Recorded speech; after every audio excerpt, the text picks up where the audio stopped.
আল্লাহ রাব্বুল আলামিন নিজেই বলেছেন, ইল্লা তানফিরু يعذبكم عذابا أليما ويستبدل قوما غيركم ولا تضروه شيئا। যদি পালাও তোমাদের উপর এমন একটা জালিম শক্তি চাপিয়ে দেব, তোমরা তার কিছুই করতে পারবে না। যুবকরা পালায় নাই, যুবকরা পিছপা হয় নাই। মুগ্ধ বলেছে পানি লাগবে নাকি পানি, সাইদ বলেছে কয়টা গুলি করবি চালা, তবু আমরা জালিম মুক্ত দেশ গড়তে চাই। আমার বন্ধুগণ, এটাই তো ইসলামের চেতনা, এটাই তো তাওহীদবাদীদের চেতনা। কোন বাম রাম এমন চেতনা আনতে পারে না।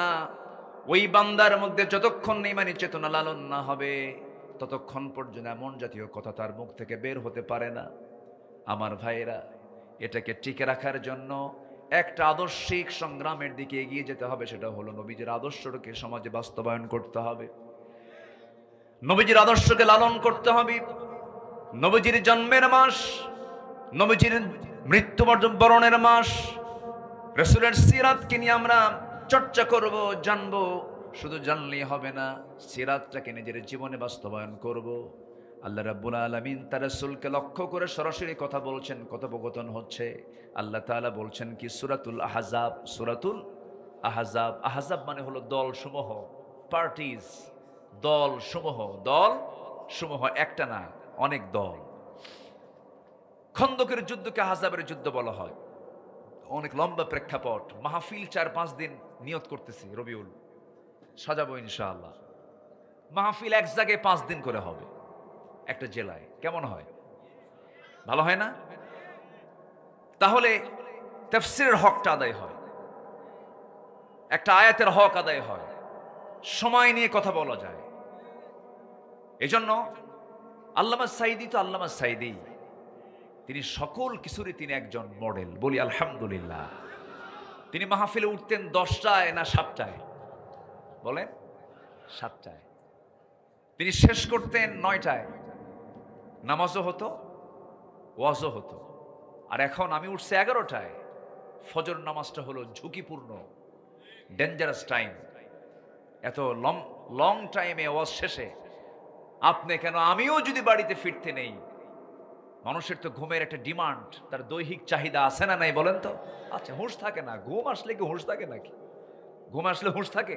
হুঁশ থাকে না। এই জন্য সবকিছু কি সময় টাইম সিলেকশনের মধ্য দিয়ে করা উচিত। আমরা মাহফিলের এই টাইম সিলেকশন নিয়ে আমরা জাতীয়ভাবে বসেছি। দেখা যাক এই ব্যাপারে আমরা চিন্তা ভাবনা করব ইনশাআল্লাহ। বলেন ইনশাআল্লাহ। কারণ অসময়ে কথা বলে কোনো লাভ হয় না। এই সময়টা কিন্তু ঘুমের সময়, ক্লান্তি চলে আসছে অনেকের, ঘুম ঘুম ভাব আসছে, আর মনে মনে ভাবতেছে হুজুর শেষ করবে কখন, বাড়ি যাবো কখন, এরকম চিন্তা আসছে। কোনো সমস্যা নাই তো, আজকে আসি তো ইনশাআল্লাহ। সবাই সময় দিচ্ছেন তো? জোরে বলি ইনশাআল্লাহ, বলি আলহামদুলিল্লাহ। মহেশপুর বহু আগে এসেছে 2012 সালে, এর পরে আর আসতে পারিনি। মাহফিল অনুমতি দেয় না। সম্মানিত ভাইয়েরা, সেদিন এক ডিএসি আমার ফোন দিয়ে হুজুর আমার একটু দেখেন, আমার ফোন দিয়ে। আমি বললাম আপনি ডিএসি মানুষ, আপনি আমি কি দেখবো, আপনি তো পাওয়ার। না হুজুর আমরা পাওয়ারলেস। সম্মানিত ভাইয়েরা, আমরা ক্ষমতার দম্ভ দেখাই না। ক্ষমতার দম্ভ, টাকার অহংকার, ক্ষমতার অহংকার দেখাই হলো শয়তানের দলের লোকেরা। আমাদের নীতি হলো প্রতিশোধ না ক্ষমা, প্রতিশোধ না ক্ষমা। রাসূল ক্ষমা করে দিয়েছেন, কিন্তু সবাইকে ক্ষমা করেননি। কিন্তু রাসূল মক্কা বিজয় যখন হলো, রাসূল মক্কায় ঢুকলেন, বললেন সবাইকে মাফ করলাম এক্সেপ্ট 17%। 17 জনকে কোনো ক্ষমা করা হবে এমন চিহ্নিত অপরাধী আমার দেশেও আছে না নাই? ওদের কোনো ক্ষমা নাই, ওদের কোনো ক্ষমা নাই। একজন দাড়ি কেটে পালায়, আরেকজন দাড়ি রাইখে পালায়। চিনতেছেন না? মানে হ্যাঁ, মুখে দাড়ি নিয়ে পালাতে চাইলো, তাও তো হলো না। যাই হোক, আল্লাহ তাআলা তার রাসূলকে কি বলছেন দেখেন। আমরা কোরআনের আলোকে রসুলের 15টা চরিত্র আজকে শিখে যাব। কয়টা চরিত্র শিখে যাব আজকে বলেন তো? 15টা চরিত্র শিখে যাব। আমল না করার নিয়তে না করার নিয়তে? করার নিয়তে। জোরে বলি ইনশাআল্লাহ। একটু কান লেগে শুনবেন, কথাগুলো খুব দামি কথা। আমি আব্দুল্লাহ আল আমিন, আমার কথা না। কার কথা? এই কথাগুলো যদি কেউ শুনতে মাহরুম হন, আমি ভাববো উনি পোড়া কপাল। একটু মনোযোগ দিয়ে শোনেন, একটু মনোযোগ দিতে হবে। আল্লাহ রাব্বুল আলামিন তার রাসূলকে লক্ষ্য করে বলছেন, ইয়া আইয়ুহান নাবিয়্যু ইন্না আরসালনাকা শাহিদান ওয়া মুবাশশিরান ওয়া নাযীরান ওয়া দাঈয়ান ইলাল্লাহি বিইذনিহি ওয়া সিরাজাম মুনীরা। জোরে বলুন আল্লাহু আকবার। হে নবী, আমি আপনাকে পাঠিয়েছি দুনিয়াতে, সাক্ষী করে পাঠিয়েছি, সুসংবাদদাতা হিসেবে পাঠিয়েছি, ভীতি প্রদর্শনকারী হিসেবে পাঠিয়েছি, দাঈ হিসেবে পাঠিয়েছি। আপনাকে প্রদীপ্ত সূর্যের মতো জ্যোতি করে, আলো করে পাঠিয়ে দিয়েছি। আপনার অনেকগুলো দায়িত্ব আছে, আপনার অনেকগুলো কাজ আছে। আপনি মুমিনদেরকে কালেমার দাওয়াত দিবেন, আপনি বান্দাদেরকে দ্বীনের দাওয়াত দিবেন। এই দিনের দাওয়াত দিতে নিয়ে মানবীয় কিছু চরিত্র দরকার, কিছু গুণ দরকার, যে গুণগুলো আল্লাহ তাআলা রাসূলের মধ্যে 16 আনাই দিয়েছিলেন, 100% দিয়েছিলেন। এই পৃথিবীতে চারিত্রিক সনদ একজন ব্যক্তিকে আল্লাহ নিজে দিয়েছেন, তিনি হচ্ছেন মুহাম্মদ সাল্লাল্লাহু আলাইহি ওয়াসাল্লাম। দুনিয়ার কোনো একাডেমি দেয় নাই, দুনিয়ার কোনো ইনস্টিটিউট দেয় নাই। আল্লাহ নিজের রাসূলকে চারিত্রিক সনদ দিয়ে, ক্যারেক্টার সার্টিফিকেট জানিয়ে দিয়ে বলছেন, হে রাসূল, আপনাকে পাগল বলছে, আপনাকে উম্মাদ বলছে, আপনাকে লেসকাটা বলছে, আপনাকে গণক বলছে, আপনি ওই সমস্ত কথার পাত্তাই দিবেন না। আমি আল্লাহ আপনাকে জানায়া দিচ্ছি, নুন ওয়াল কলামি ওয়া মা ইয়াসতুরুন মা আনতা বিনি'মাতি রাব্বিকা বিমাজনুন وَإِنَّ لَكَ لَأَجْرًا غَيْرَ مَمْنُونٍ وَإِنَّكَ لَعَلَى خُلُقٍ عَظِيمٍ। জোরে বলুন আল্লাহু আকবার। আপনাকে যে যা বলে বলুক, চুল পরিমাণ মনক্ষুণ্ণ হবেন না। আমি আপনাকে চারিত্রিক সনদ দিয়ে দিলাম, আপনি সীমাহীন চরিত্রের আধার। জোরে বলুন সুবহানাল্লাহ। যে চরিত্রে কোনো সীমা নাই, সীমাহীন চরিত্রে আপনি আধার। আমি আপনাকে গোটা মানব জাতির জন্য উসওয়া হাসানা করেছি।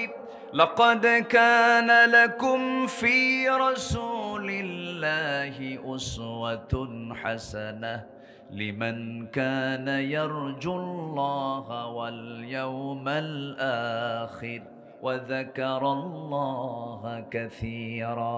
জোরে বলুন আল্লাহু আকবার। সূরাতুল আহজাব আয়াত নাম্বার 21। আল্লাহ রাব্বুল আলামিন বান্দার জন্য উসওয়া হাসানা, উত্তম আদর্শের বাস্তব নমুনা কাউকে বানান না, একজন ব্যক্তিকে সিলেকশন দিয়েছেন, তিনি হচ্ছেন মুহাম্মদ সাল্লাল্লাহু আলাইহি ওয়াসাল্লাম। আমার নবীর জীবনে একমাত্র এটা রেকর্ড, যেই ব্যক্তির জীবনে মুখ থেকে অযাচিত একটা মিথ্যা কথা কখনো বের হয় নাই, কৌতুক করেও মিথ্যা বলেন নাই, যেই লোকটা পৃথিবীতে একজন, তিনি হচ্ছেন মুহাম্মদ সাল্লাল্লাহু আলাইহি ওয়াসাল্লাম। এক নম্বর গুণ হলো তিনি ছিলেন সত্যবাদী। কি ছিলেন? সত্যবাদী, যার আরবি হলো as-সাদিক আল-আমিন। আমার নবীর অপর নাম কি ছিল? আল-আমিন। তাকে আল-আমিন বলে ডাকতো সবাই। কাফেররাও তার এই প্রশংসা করেছে। নবীজি হিজরতের রাতে লুকোচুরি করে ঘর থেকে যখন বের হলেন, নবীজি তার বিছানায় একজনকে রেখে আসছিলেন। সেই রেখে যাওয়া লোকটির নাম কি বলেন? কি সুন্দর জানে, তাই না? তাহলে আর ওয়াজ করে লাভ কি? বলবো সিরাতের মাস তো একটু বলা দরকার। এক একজন এক একটা ভাষায় বলে, তো এই জন্য সবার কথা শুনতে ভালো লাগে। যারা আমি মনে করি যারা কথা বলে, যেরকম এই কুষ্টিয়া, চুয়াডাঙ্গা, মেহেরপুর, যশোর এই এলাকার একজন স্বনামধন্য, আমার স্নেহধন্য, আমার অনুজ আমির হামজা, আলহামদুলিল্লাহ বলেন, এমন সুন্দর করে কথা বলে, এই এলাকার লোকাল ভাষায় কথা বলে, বুঝেছে? এটা টান মেরে কথা বলে, খুব ভালো লাগে। কি সুন্দর তার বাচনভঙ্গি, কি সুন্দর তার হাস্যরস দিয়ে, সুন্দর মেসাল দিয়ে কথাগুলো বলেন। এক একটা ফুলের এক একটা ঘ্রাণ কে দিয়েছেন? আসতে বলবেন না, কে দিয়েছেন? আল্লাহ তুমি আমির হামজার জেহেন জওয়ানকে তুমি আল্লাহ ইসলামের জন্য কবুল করো। জোরে বলি আল্লাহুম্মা আমিন। আমার একদিন বলে, ভাই আপনার ওয়াজের তো খুব ভক্ত। কে? আমার বউ। আপনার বউ আমার ভক্ত, এটা কেমন কথা? কেনা বলে যে আপনার ভাষা, আপনার বাচনভঙ্গি, আপনার ভাষার শব্দগুলো অত্যন্ত স্পষ্ট সুন্দর, আমার তো এত সুন্দর হয় না। তা আমি বললাম আপনার সৌন্দর্য আলাদা, তবে হ্যাঁ আমির হামজার কথার সৌন্দর্য হচ্ছে তার মাতৃভাষা, জন্মস্থানের ভাষা দিয়ে, এটাই তার সৌন্দর্য বৃদ্ধি করে দিয়েছে। বলি আলহামদুলিল্লাহ। এক একটা ফুলের এক একটা ঘ্রাণ। আমার নবীজি হিজরতের রাতে লুকোচুরি করে বের হচ্ছেন। একজন বিশ্বনবী আড়াল হয়ে বের হচ্ছেন। কেন? তিনি কি চুরি করছিলেন? ডাকাতি করছিলেন? কারো ঘরে আগুন লাগাইছিলেন? না, বের হলেন একাকী, তাও লুকোচুরি করে। সামনে অস্ত্রে শস্ত্রে সজ্জিত আবু জেহেলের সন্ত্রাসী বাহিনী সামনে দাঁড়ানো। আমার নবীজি বের হচ্ছেন, আলীকে ডাক দিয়ে বলছেন, আলী তুমি আমার বিছানায় থাকবা। কেন? এটার কারণ কিন্তু অনেকের কাছে স্পষ্ট নয়। কারণটা কি? কেন তার বিছানায় আলীকে রাসূল রেখে যাচ্ছেন? এর কারণ কি জানেন? এর কারণ হলো, আলী খাতা কলম নাও, এই মক্কার কুরাইশদের কিছু আমানত, কিছু টাকা পয়সা আমাকে ব্যাংক মনে করে, আমাকে আল আমিন মনে করে, আমাকে সত্যবাদী মনে করে, এদের কিছু টাকা পয়সা আমার কাছে এরা গচ্ছিত রেখেছিল। আমি এদেরকে যদি না বুঝাইয়া দিয়ে যাই, আমার নামটা উল্টা হয়ে যাবে, আল আমিন আর থাকবে না। আমাকে তারা প্রতারক মনে করবে, ধোঁকাবাজ মনে করবে। অতএব আমি চলে যাচ্ছি, আমার শত্রুদের সম্পদ আগামীকাল সকাল হলেই আমানত মনে করে সবার হাতে হাতে পৌঁছায় দিবা। একটু আসতে বলি সুবহানাল্লাহ। কি চরিত্র! শত্রুদের সম্পদ রাসূল নিয়ে যাচ্ছেন না ফেরত দিয়ে যাচ্ছেন? এর নাম হচ্ছে সত্যবাদিতা, আমানতদারিতা। আমার ভাইয়েরা, কারণ আল্লাহ রাব্বুল আলামিন বলেছেন, ইয়া আইয়ুহাল্লাযীনা আমানুত্তাকুল্লাহা ওয়া কুলু কাওলান সাদীদা ইউসলিহ লাকুম আ'মালাকুম ওয়া ইয়াগফির লাকুম যুনুবাকুম ওয়া মান ইউতি'ইল্লাহা ওয়া রাসূলাহু فقد فاز فوزا عظيما। জোরে বলুন আল্লাহু আকবার। আমার কাছে মনে হয় কি জানেন, এই যে আমি আয়াতটা বললাম, সেই দিনে আমি সফল মনে করব যেদিন বক্তার আয়াত তেলাওয়াতের সঙ্গে সঙ্গে প্রত্যেকটা শ্রোতা সেই আয়াতগুলো পড়তে পারবে। ঠিক কিনা? আমরা এমন একটা দেশ গড়তে চাই, জোরে বলি ইনশাআল্লাহ। প্রত্যেকটা শ্রোতা বক্তার তেলাওয়াতের সঙ্গে সঙ্গে, স্পিকারের তেলাওয়াতের সঙ্গে সঙ্গে সব শ্রোতাগুলোর সাথে সাথে তেলাওয়াত করতে পারবে। এটার কিছু চিত্র আমি নোয়াখালীতে পাই, লক্ষ্মীপুরে পাই, কারণ সেখানে ঘরে ঘরে আলেম ওলামা হাফেজ কোরআন। আল্লাহ তাআলা চুয়াডাঙ্গাকে, আল্লাহ তাআলা ঝিনাইদহকে কবুল করুন। জোরে বলি আমিন, আরো জোরে আমিন। যত আয়াত বেশি হবে মাহফিলের বরকত তত বেশি হবে। একটু কান লাগান, এটাও সূরাতুল আহজাব। আল্লাহ রাব্বুল আলামিন বলছেন, ইমানদারেরা তোমরা আল্লাহকে ভয় করো, যখন কোনো কথা বলতে যাবে সোজা সাপটা সত্য কথা বলবে, মিথ্যার ধারে পাশে যাবে না। আমার বন্ধুগণ, আজ পর্যন্ত 54 বছর এ দেশ, 71 থেকে 2024 53 54 বছর চলছে। এই দেশে যত শাসক এসেছিল প্রত্যেকটা শাসকের মুখ থেকে হাসা কথা না মিছা কথা? বলেন বলেন বলেন, সবাই বলেন বলেন বলেন, হাসা না মিছা? ধোঁকাবাজি। কেউ বাবা নিয়ে ব্যস্ত, বাবার ব্যবসা, ঠিক কিনা? ডক্টর ইউনূসকে প্রশ্ন করা হলো, বঙ্গবন্ধুর মুরালগুলো, মূর্তিগুলোকে কেন ভাঙ্গা হচ্ছে, গভর্নমেন্ট কি করছে? ডক্টর ইউনূস বললেন, এই প্রশ্ন আমাকে না করে তার মেয়ে কি প্রশ্ন করেন, ঠিক কিনা? কেন করা হচ্ছে? সম্মানিত বন্ধুগণ, একজন বাবা নিয়ে ব্যস্ত, আরেকজন স্বামী নিয়ে ব্যস্ত। একজনের বাবার দেশ, আরেকজনের স্বামীর দেশ, মাঝখান দিয়ে আমরা শেষ। আমরা কাউকে দেখতে চাই না। আস্তে কোন কেন, আস্তে কোন কেন? একজন খ্যাকশিয়াল আর একজন পাতেশিয়াল, কোনো তফাৎ নাই। মুদ্রার এই পিঠ আর ও পিঠ। কোরআন আছে যেখানে আমরা আছি, মৌলবাদী বলে আর গালি দিবে কে? কি কথা বোঝেন না? আর কি গালি দেওয়ার সুযোগ আছে? রাজাকার শব্দটা তারা ব্যান্ড করেছিল, সেই রাজাকার ব্যান্ডেড শব্দটা হয়ে গেছে ব্র্যান্ড, ঠিক কি না? ব্যান্ড কি হয়েছে? ব্র্যান্ড হয়ে গেছে। আমি কে, তুমি কে, যেটা ব্যান্ড শব্দ সেটা হয়ে গেছে কি? ব্র্যান্ড হয়ে গেছে। কে করে দিয়েছেন? কে করে দিয়েছেন? আল্লাহ করে দিয়েছেন। রাজাকারের নাতিরা দেশ চালাবে? হ্যাঁ, আল্লাহ কি না পারেন? দাম্ভিক, দাম্ভিকতা টেকসই হতে পারে একমাত্র অহংকার দেখাবেন একমাত্র কেবলমাত্র তিনি কে? আসতে বলেন তিনি কে? অতএব 55,000 সোনার বাংলাদেশকে আমরা কোরআনের আলোতে আলোকিত করতে চাই। এর জন্য যদি সামনে প্রয়োজন আরো রক্ত দিতে হয়, জীবন দিতে হয়, সবাইকে দিতে রাজি আছেন? ঝিনাইদহের সেই মানুষদেরকে আমি একটু দেখতে চাই, বুক উঁচু করে, হাত উঁচু করে, আল্লাহর নামের সাক্ষী দিয়ে সবাই প্রমাণ করে দেখা।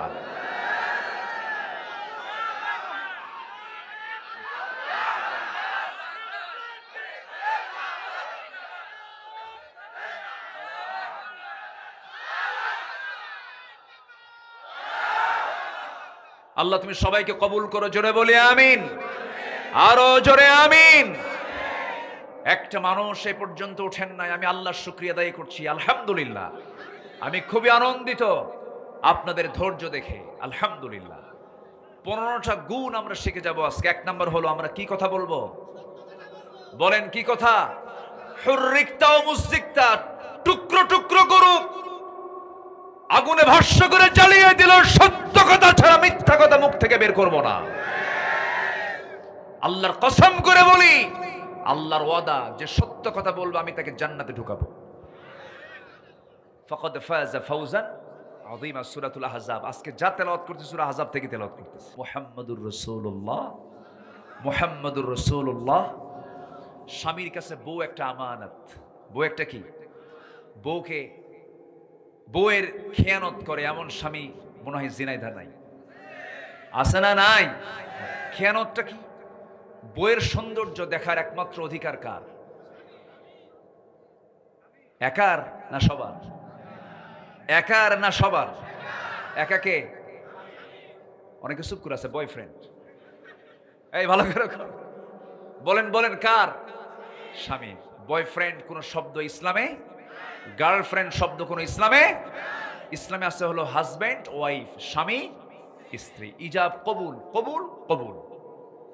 এছাড়া কোন সম্পর্ক ইসলামে জাস্ট ফ্রেন্ড আছে না? নাই, জাস্ট ফ্রেন্ড। আর কি আছে? হ্যাঁ, বেস্ট ফ্রেন্ড, ক্লাসমেট, বন্ধু বান্ধবী, কত শব্দ, কত কত কি। সম্মানিত ভাইয়েরা, একজন পুরুষের কাছে একজন পরনারী কখনো নিরাপদ হতে পারে না, ঠিক কিনা? বন্ধু কখনো হতে পারে না। এক সময় তার সঙ্গে তার অবশ্যই দৈহিক সম্পর্ক হবেই হবেই হবেই হবেই, ঠিক কিনা? সারাদিন যদি আপনি সিগালকে ডাক দেবেন, সিগাল মুরগি খাইও না, সিগাল কি মুরগি না খেয়ে থাকবে? সিগালের খাবার কি? খাবেই। ওকে আপনি না বলে পারবেন না। তাহলে বউ হচ্ছে স্বামীর কাছে আমানত। বউ দেখবে একজন, কিন্তু কিছু কিছু লোক আছে বউ ধরেন ম্যারেজ ডেতে, ম্যারেজ ডে পালন করে, আছে না? ম্যারেজ ডে পালন করে, আবার ঈদের দিন, বিশেষ দিন, বৈশাখ, তারপরে 31st নাইট, 14ই ফেব্রুয়ারি, আরো কত কি। এই সমস্ত দিন যখন আসে তখন বউটাকে নিয়ে সুন্দর করে আগে হুন্ডাই তোলে।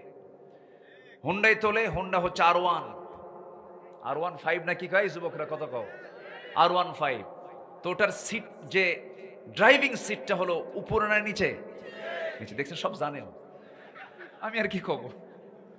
আচ্ছা, প্যাসেঞ্জার সিটটা হলো উপরে, মানে ড্রাইভার হলো নিচতলা আর প্যাসেঞ্জার হলো উপরতলা। উপরতলা দেওয়ার উদ্দেশ্য হলো উপরতলায় বউ, নিচতলায় স্বামী। উপরতলায় বউটাকে নিয়ে গোটা ঝিনাইদা করে, আর যাকেই দেখে তাকিয়ে বলে, দেখো তো বউটা কেমন। এটা তো আমানত রক্ষা, তাই না? আমানত রক্ষা এটা। আবার সারাদিন এরকম করে ঘোরাঘুরি করে সন্ধ্যার সময় বউটাকে সাজগোজ করায় ফেসবুকে দেবে, সুন্দর করে একখান ছবি তোলে, উলঙ্গ ছবি। উলঙ্গ ছবি তোলে ফেসবুকে পোস্ট দিয়ে বলে, প্রিয় ভাইয়েরা আসুন, আমার বউটাকে সবাই জামাতের সাথে দেখি। কিসের সাথে? জামাতের সাথে। তাহলে কি এটা কি আমানত হলো না খেয়ানত হলো?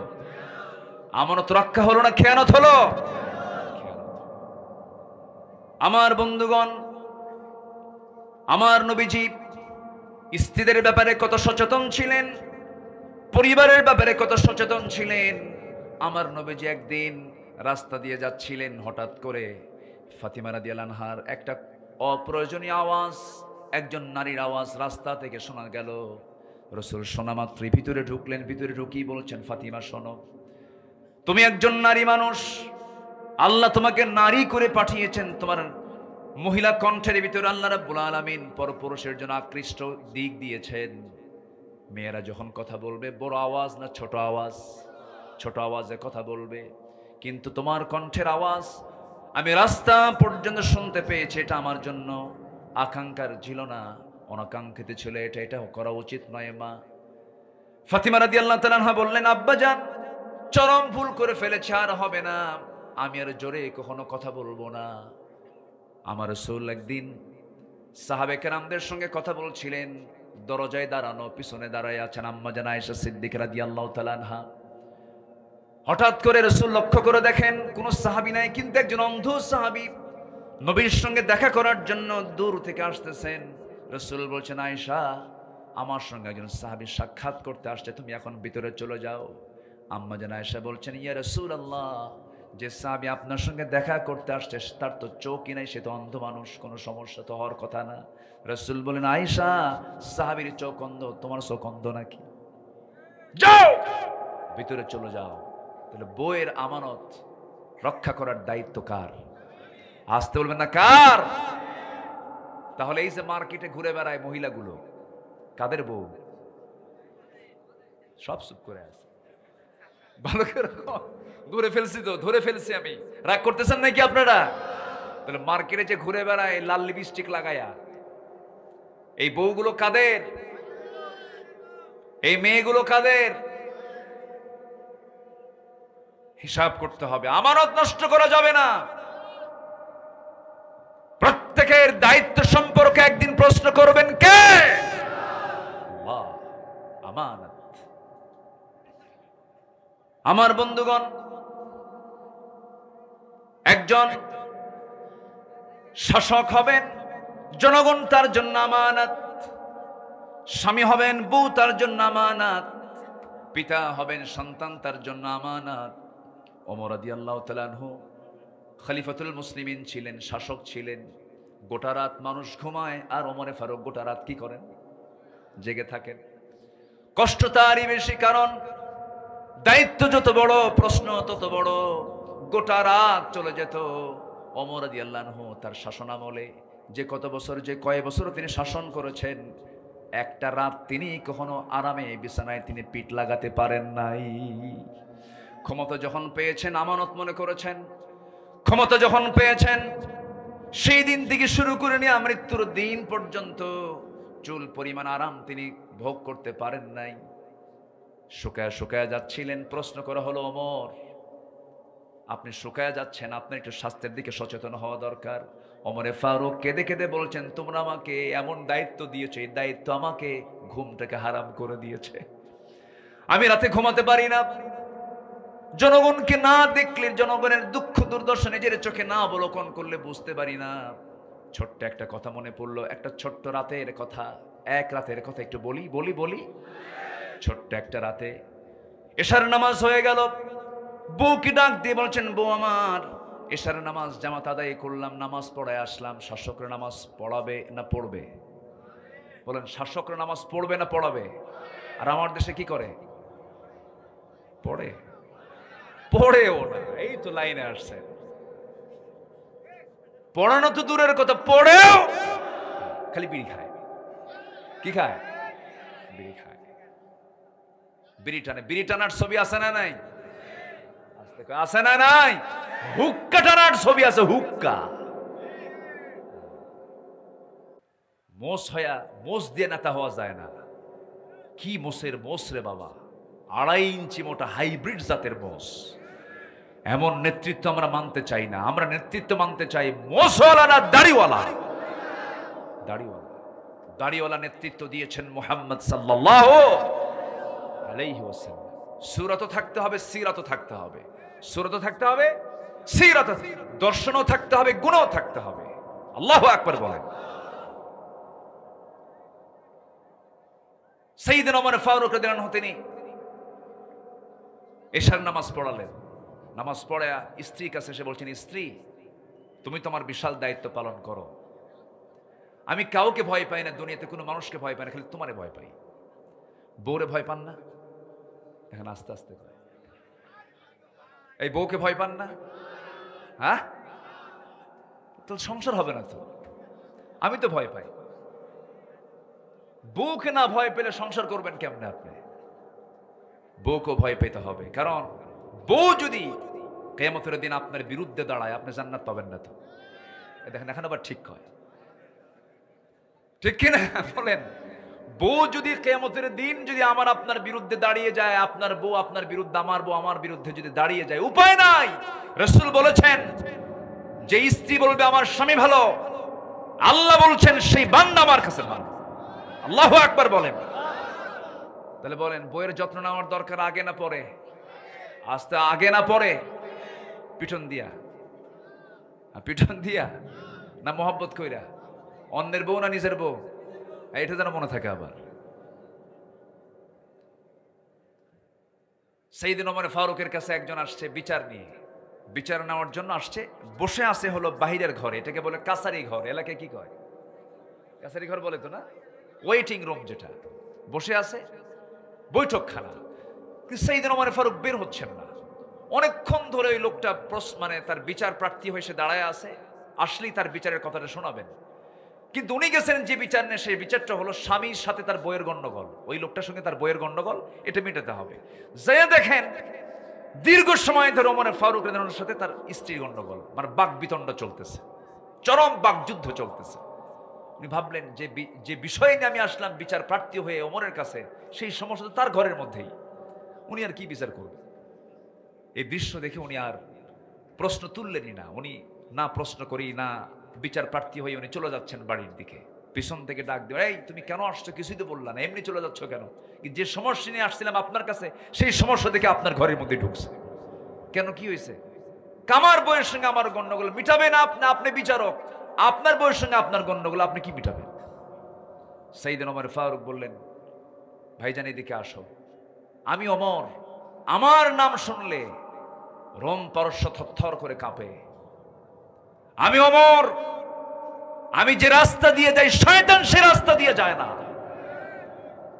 সেই ওমর, এত ভয়ঙ্কর ওমর, সাহসী ওমর তোমরা জানো। সে ওমরের সামনে ওমরের বউ এত কিছু বললো, ওমর কিছু কইছে না, তুমিও কিছু কইও না, যাও। তাহলে বউকে কি ভয় করার দরকার আছে?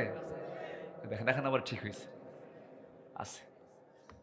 ম্যানেজ করতে হবে, মোহাব্বতটা 16 আনা দিতে হবে স্ত্রীকে, তাহলেই সংসারটা জান্নাতের টুকরা হয়ে যায়। আমানত মনে করতে হবে, আমানতদারিতা। আল্লাহু আকবার। আমার বন্ধুগণ, সাইয়েদনা ওমর ফারুক রাদিয়াল্লাহু তাআলা আনহু রাতের আধারে ইশার নামাজ পড়ে বউটাকে ডাক দিয়ে বললেন, বউ আমাকে কিছু খানা খাওয়ায় দাও। খানা খেয়ে নিলেন।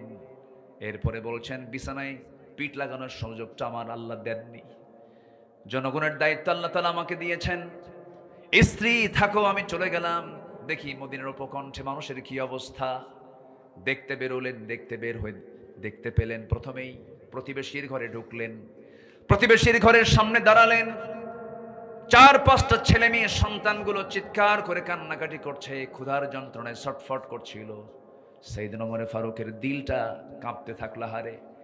সঙ্গে সঙ্গে চললেন খাদ্য গুদাম থেকে 1 বস্তা আটা নিজের পিঠে বহন করে নিয়ে ওই ঘরের সামনে গিয়ে দাঁড়ালেন। মহিলাকে ডাক দিয়ে বলছেন, মহিলা তোমার পরিচয় কি? আমার স্বামী নাই, আমি বিধবা। সন্তানগুলো কাঁদে কেন? খাবারের অভাব। আমি ওমর তোমাকে 1 বস্তা আটা নিজের পিঠে বহন করে দিয়ে চলে গেলাম, আমানত এটা আমার জন্য। সন্তানের খাবার যখন ফুরে যাবে আমাকে আবার সংবাদ দেবে, ওমর নিজের পিঠে করে আবার 1 বস্তা আটা তোমার বাড়িতে পৌঁছায়া দেবে। সাইয়েদনা ওমর ফারুক রাদিয়াল্লাহু আনহু সেখান থেকে আবার বেরোলেন। সামনে কিছু দূরে যেতে না যেতেই চিৎকার একটা আওয়াজ শুনতে পেলেন, একজন নারী কণ্ঠ। এক মহিলা চিৎকার করে করে কাঁদতেছে, প্রচন্ড কষ্ট হচ্ছিল ভিতরে। পুরুষ মানুষ ভিতরে যাবেন কেমনে? জানতে চাইলেন কি হয়েছে মহিলার। পেটে বাচ্চা, ডেলিভারির অসহ যন্ত্রণা শুরু হয়েছে, ধাত্রী নাই, ধাত্রীর অভাবে সন্তানটা ডেলিভারি হচ্ছে না। এমত অবস্থায় কি করা যায়? গভীর রাত, নিজের ঘরে ঢুকলেন, মিসেস ওমরকে ডাকলেন, হে আমার মিসেস, হে আমার স্ত্রী, তুমি আমার সঙ্গে চলো, বোরকাটা পড়ো। বউটাকে গভীর রাত্রিতে সঙ্গে করে নিয়ে রওনা দিলেন। ওই বাড়ির সামনে, যে মহিলার পেটে বাচ্চা ডেলিভারি হচ্ছে না, ওই বাড়ির সামনে দাঁড়ালেন। বউটার 2টা হাত চেপে ধরে বলছেন, আল্লাহর কসম করে বলি আমার স্ত্রী, আমরা কিন্তু শাসক নই, আমরা হলাম জনগণের খাদেম। আমরা হলাম জনগণের খাদেম, জনগণ হলো আমাদের জন্য আমানত। অতএব আজকে যদি এই মহিলা নার্সের অভাবে, একজন নারীর অভাবে, যদি সেবিকার অভাবে, যদি নার্সের অভাবে যদি এই মহিলার যদি মৃত্যু হয়ে যায়, সন্তানটার যদি মৃত্যু হয়ে যায়, কিয়ামতের দিন আমি ওমর, আমাকে এই খুনির কাতারে দাঁড় হতে হবে। অতএব আজকে আমি তোমার স্বামী, আমি তোমার কাছে আমার জোর অনুরোধ, আমরা নিজেকে শাসক না মনে করে, খাদেম মনে করে তুমি আমার পক্ষ থেকে এই দায়িত্বটা পালন করবে। যাও, ঘরের মধ্যে ঢুকো। আজকে তুমি আমার স্ত্রী, আমার শুধু বউ নও, তুমি আজকে এই মহিলার নার্সের দায়িত্ব পালন করবে। যেরকম সুবহানাল্লাহ। বউটাকে নার্স বানালেন। কি বানালেন? নার্স বানায় নিলেন। সন্তান ডেলিভারি হয়ে গেল। সেখান থেকে আবার বেরোলেন, সামনের দিকে চলতেছিলেন। ছোট্ট একটা লাঠি নিয়ে হাঁটতেন, নবীজির সুন্নাহ এটা। রাতের বেলা রাসূল ছোট্ট লাঠি নিয়ে হাঁটতেন, কারণ সাপ পোকামাকড়ের ভয় আছে না নাই বলেন? আছে। ছোট্ট লাঠি নিয়ে রাসূল হাঁটতেন। ছোট্ট লাঠি নিয়ে একাকী চলাফেরা করছেন ওমর ফারুক রাদিয়াল্লাহু তাআলা আনহু। চুল পরিমাণ কোনো ভয় নাই, কারণ তারা শুধু রাজ্যের সম্রাটই ছিলেন না, তারা মানুষের মনোজগতের সম্রাট ছিলেন। যেমন করে রাজ্যের সম্রাট তারা ছিলেন, আবার মানুষের মনের জগতের সম্রাটও ছিলেন। মনকে জয় করে করতে পেরেছিলেন তারা। একাকী চলতেছেন, কোনো ভয় নাই। কার ভয়? আসতে বলবেন না, কার ভয়? সামনেও কোনো লোক লাগলো না, পিছনেও কোনো লোক লাগলো না, কোনো প্রটোকল লাগলো না। 40টা রাষ্ট্র তিনি চালাচ্ছেন, অথচ একটা প্রটোকল মেইনটেইন করার জন্য একটা লোকও তার লাগতেছে না। একাকী রাতের বেলা, অন্ধকার কুটকুটে রাত্রিবেলা এত বড় একজন শাসক চলাফেরা করছেন, চুল পরিমাণ কোনো ভয় নাই। কেন? এর একমাত্র কারণ হলো তাদের মধ্যে চুল পরিমাণ কোনো দুর্নীতি ছিল না। ঠিক কিনা? দুর্নীতি শুধু দিলের মধ্যে ছিল। কার ভয়? এটা হচ্ছে আমানত। এটা কি বলেন? আমানত। সাইয়েদনা ওমর ফারুক রাদিয়াল্লাহু তাআলা আনহু সামনের দিকে চলতে চলতে হঠাৎ করে শেষ রাতের দিকে তার কানে গুনগুন গুনগুন করে একটা আওয়াজ আসতে থাকলো, মহিলার আওয়াজ। তিনি অবাক হলেন, এত রাত্রিতে গুনগুন করে গান গায়টাকে কোন মহিলা? বারবার তিনি অনুসন্ধান করছেন, সার্চ করছেন। বাড়ি পেয়ে গেলেন। যে ঘর থেকে আওয়াজ আসতেছে সেই ঘরের দরজার কাছে গিয়ে করাঘাত করলেন, আর বলছেন, কোন মহিলা গুনগুন করে গান গাচ্ছ? কি উদ্দেশ্য তোমার? এত রাত্রিবেলা আল্লাহর কালাম তেলাওয়াত নাই, তাহাজ্জুদ নামাজ নাই, কি গুনগুন করে গান গাও? ভিতরে আওয়াজ বন্ধ হয়ে গেছে। বারবার ডাকছেন, দরজা খোলে না। পিছন দিক থেকে তিনি আস্তে করে খেজুর পাতার বানানো বেড়াটা আস্তে করে টান দিলেন, ভিতরে ঢুকলেন। ভিতরে ঢুকে দেখেন একজন মহিলার সামনে মোমবাতি জ্বালানো, এবং মহিলাটা মাথায় কাপড় দিয়ে সামনে দাঁড়ায় আছে। বলছেন, মহিলা তুমি গুনগুন করে গান গাও কেন, বিরহের গান গাচ্ছ কেন, কি হয়েছে তোমার? সঙ্গে সঙ্গে মহিলা তৎক্ষণাৎ জবাব দিয়ে বলতেছে, গান গেয়েছে এটা আমার জন্য একটা অপরাধ হতে পারে, কিন্তু আপনার পরিচয় আমি জানি না, আপনি কে? আপনি আমার ঘরের মধ্যে ঢুকে আপনি একটা দুইটা অপরাধ করেন নাই, 3 থেকে 4টা বড় বড় দোষ করে ফেলেছেন, আমি আপনাকে ছাড়বো না। ওমরে ফারুক নিজের পরিচয় দিলেন না, গোপন করে বলছেন, মহিলা আমার দোষগুলো কি কি তুমি আমাকে একটা একটা করে বলো। মহিলা বলছে, আপনি ঘরের মধ্যে ঢুকবেন ভালো কথা, যে কোরআন তেলাওয়াতের কথা বলছেন সেই কোরআন আল্লাহ রাব্বুল আলামিন বলছেন, লা তাদখুলু বুয়ুতান গায়রা বুয়ুতিকুম হাত্তা তাস্তানিসু ওয়া তুসাল্লিমু আলা আহলিহা। কারো বাড়িতে ঢোকা যাবে না অনুমতি ছাড়া। আপনি সালাম দিলেন না, অনুমতি নিলেন না, 2টা বড় বড় ভুল করেছেন। আপনি দরজা না ঢুকে পিছন দিয়ে বেড়া ছিঁড়ে ভিতরে ঢুকলেন, আমার সম্পদের আপনি বড় ক্ষতি করে ফেললেন। নাম্বার 3। নাম্বার 4 হলো, আমি একজন পর্দাশীলা নারী, আপনি ঘরের মধ্যে ঢুকলেন, আপনি পুরুষ আমি পরনারী, আমার পর্দার কিছু ক্ষতি হয়ে গেল। এই যে বড় বড় ভুল, এই ভুলগুলোর জন্য আমি আপনার বিরুদ্ধে মামলা দেব। কার আদালতে? কোমরের আদালতে। কার সামনে বলে? কার সামনে বলতেছে? সাইয়েদনা ওমর ফারুক বলছেন, তুমি কার নাম নিল? কোমরের নাম নিলাম। সাইয়েদনা ওমর ফারুক বলছেন, ওমর লোকটা তেমন ভালো মানুষ না, তেমন জোতের মানুষ না। এবার মহিলা খেপে গিয়ে বলছে, আপনি যার বিরুদ্ধে আপনি এমন জাতীয় কথা বললেন, দোষ শুধু 4টা নয়, দোষ আরেকটা যোগ হলো। আল্লাহু আকবার বলেন। নিজের কথা কি ভালো বলা যায় নাকি? নিজের কথা তো ভালো বলা যায় না। আমি আপনার বিরুদ্ধে মামলা ঠুকে দেব, সূর্য শুধু উদয় হবে, ওমরের আদালতে চলে যাব, মামলা দিয়ে দেব। সাইয়েদনা ওমর ফারুক বলছেন, ঠিক আছে মামলা দিবা, ভালো কথা। আমার একটা প্রশ্ন। কি প্রশ্ন? সেই প্রশ্ন হলো, তুমি যে রাতের বেলা গুনগুন করে একটা পুরুষকে পাওয়ার জন্য তুমি গুনগুন করে গান গাচ্ছ, এর হেতুটাকে, এর কারণটাকে কি হয়েছে তোমার বলো। কি 3 মাস আগে বিয়ে হলো আমার, 3 থেকে 4 রাত আমি আমার স্বামীকে পেয়েছিলাম, আমার ভরা যৌবন আজকে 3 মাস গত হতে চলছে, প্রায় 4 মাস গত হতে চলছে। আমার স্বামীকেই রাষ্ট্রের রাষ্ট্রপতি ওমর ফারুকের লোকজন সীমান্ত প্রহরায় তাকে নিয়োগ দিয়েছে, সে চলে গেছে চাকরি করার জন্য। আজকে 4 মাস গত হতে চললো, আমার স্বামীর কোনো খবর নাই। আমার স্বামী কোথায় আছে, কি অবস্থায় আছে আমি জানি না।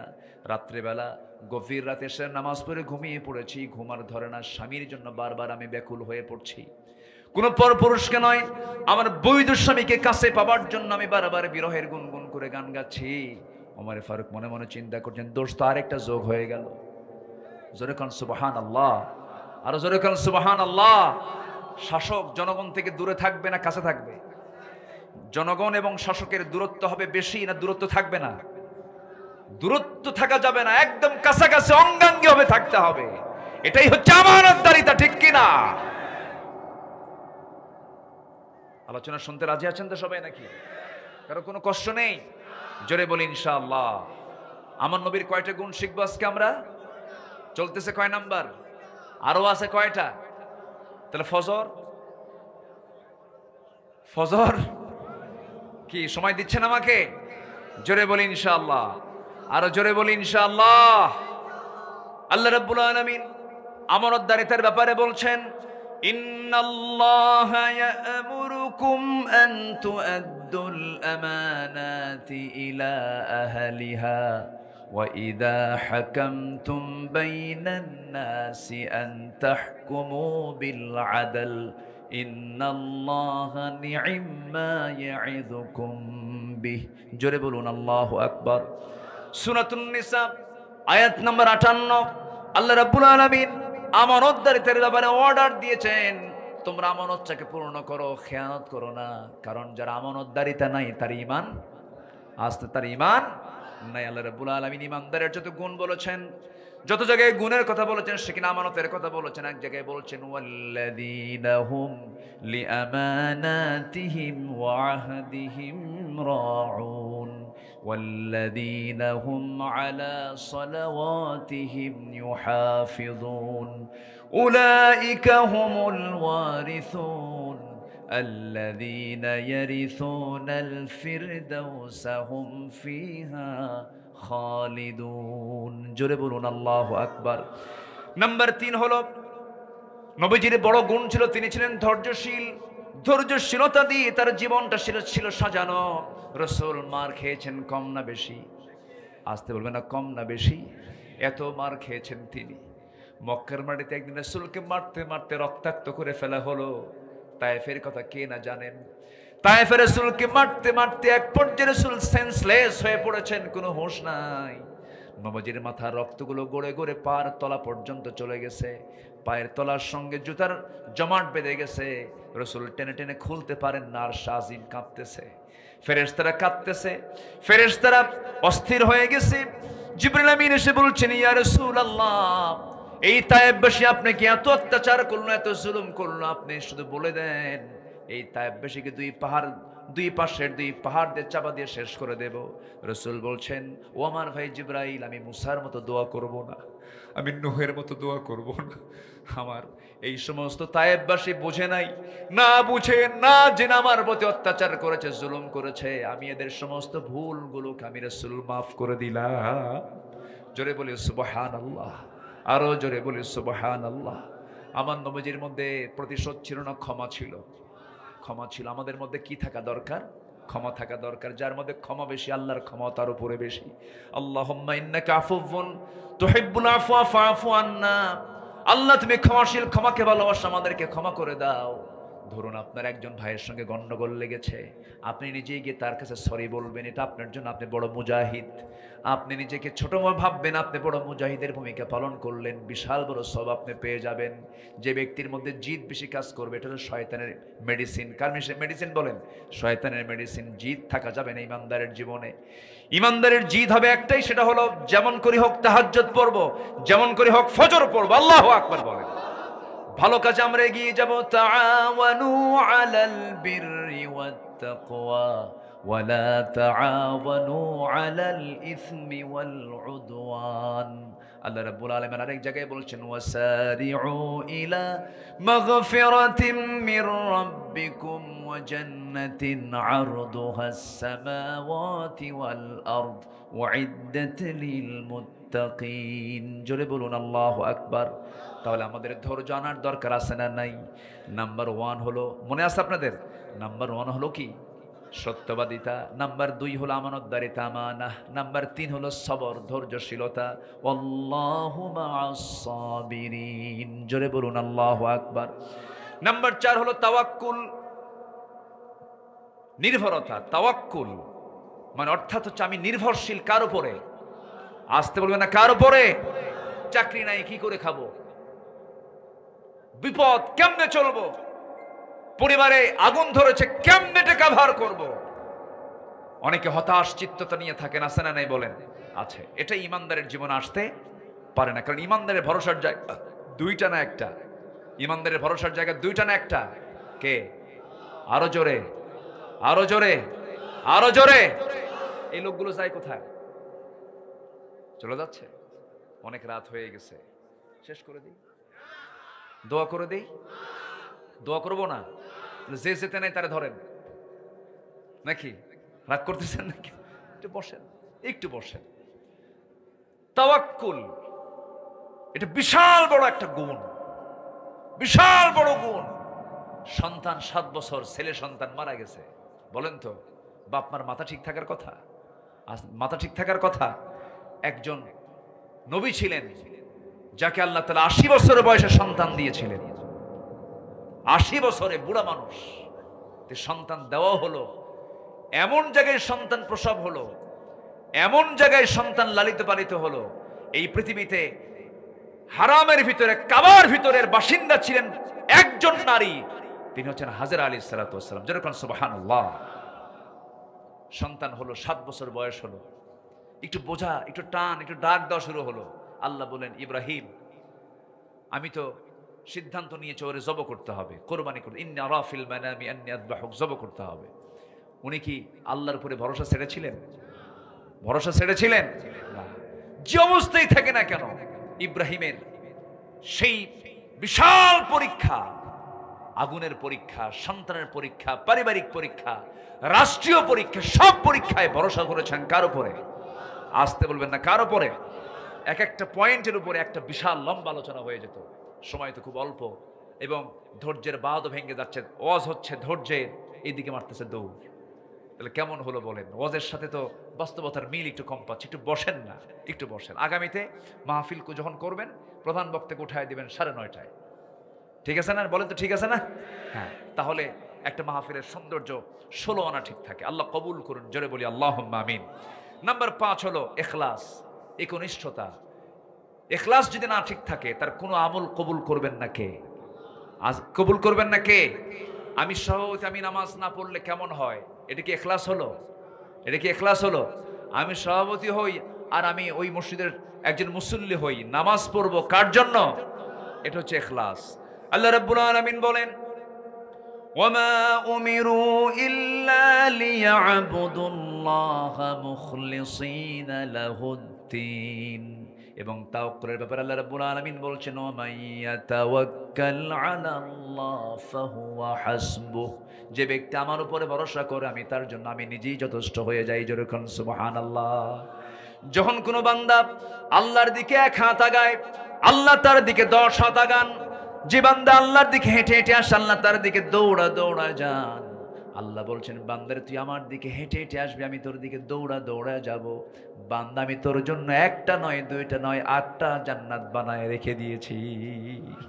তুই আমার জান্নাতে প্রবেশ করবি, শর্ত হলো ইয়া আইয়াতুহান নাফসুল মুতমাইন্নাতু রজিই ইলা রাব্বিকি রাদিয়াতাম মারদিয়াহ ফাদখুলি ফি ইবাদি ওয়াদখুলি জান্নাতি। জোরে বলুন আল্লাহু আকবার।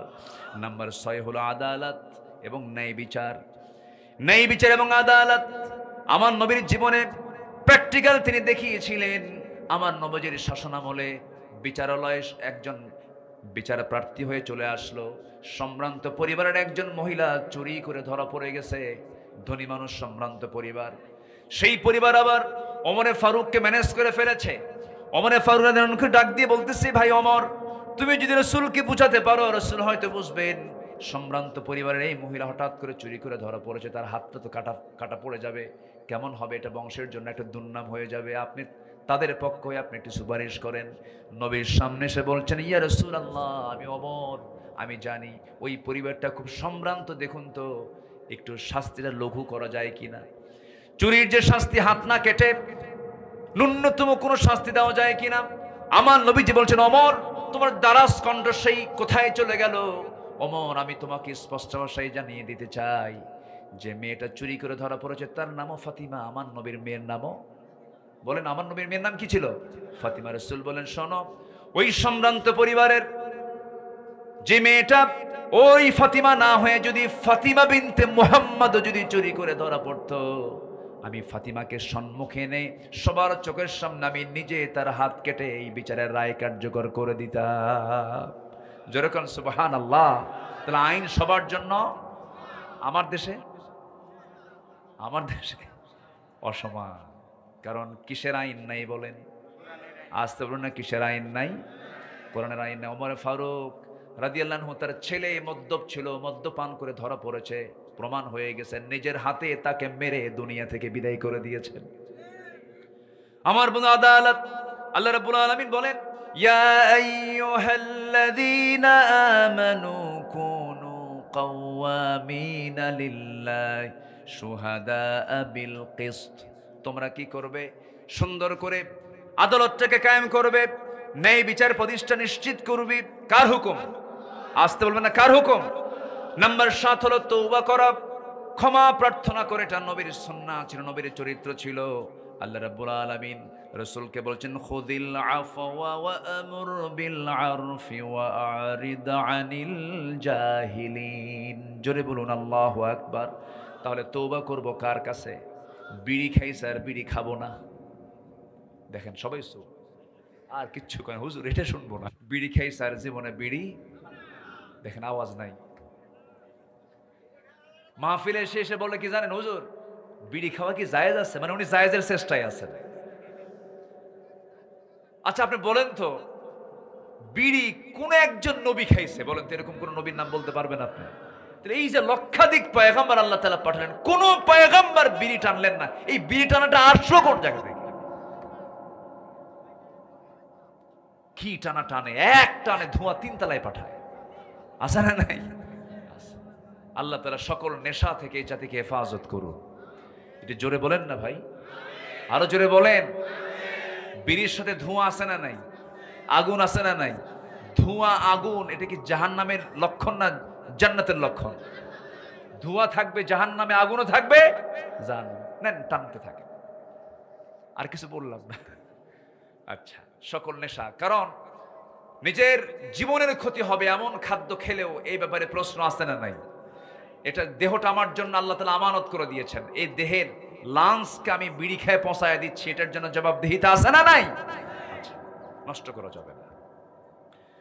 নাম্বার 8 হলো দয়া সহানুভূতি। দয়া সহানুভূতি, আমরা দয়া দেখাবো, সহানুভূতি দেখাবো। আমাদের মধ্যে দয়ার পরিমাণ কম হবে না বেশি হবে?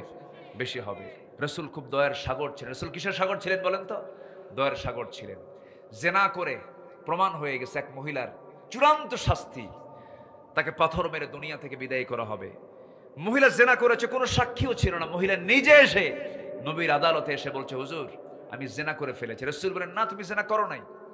না হুজুর আমি জেনা করেছি। না তুমি করোনি। না হুজুর আমি জেনা করেই ফেলেছি। না তুমি করোনি জেনা। না হুজুর সত্যি আমি জেনা করে ফেলেছি। পৃথিবীর কোনো সাক্ষী লাগবে না হুজুর, আমি নিজে সাক্ষী আমি জেনা করেছি। রাসূল বললেন, জেনা করেছো? তুমি তো নিজেই বলে ফেললা, তাহলে এখন জেনার ফলে কি পেটে কোনো বাচ্চা আসছে? হুজুর বাচ্চা তো চলে আসছে। রাসূল বললেন, তোমার তো অপরাধ হয়েছে, ঠিক আছে, সন্তান তো কোনো দোষ করেনি, যাও, সন্তান ডেলিভারি না হওয়া পর্যন্ত আমি তোমার উপরে কোনো আইন কার্যকর করতে পারবো না, তুমি চলে যাও বাড়িতে। হুজুর আমার যদি মৃত্যু হয়ে যায়, কে আমার কিছু করার নাই, তবে আমি তোমার জন্য দোয়া করে, যাও।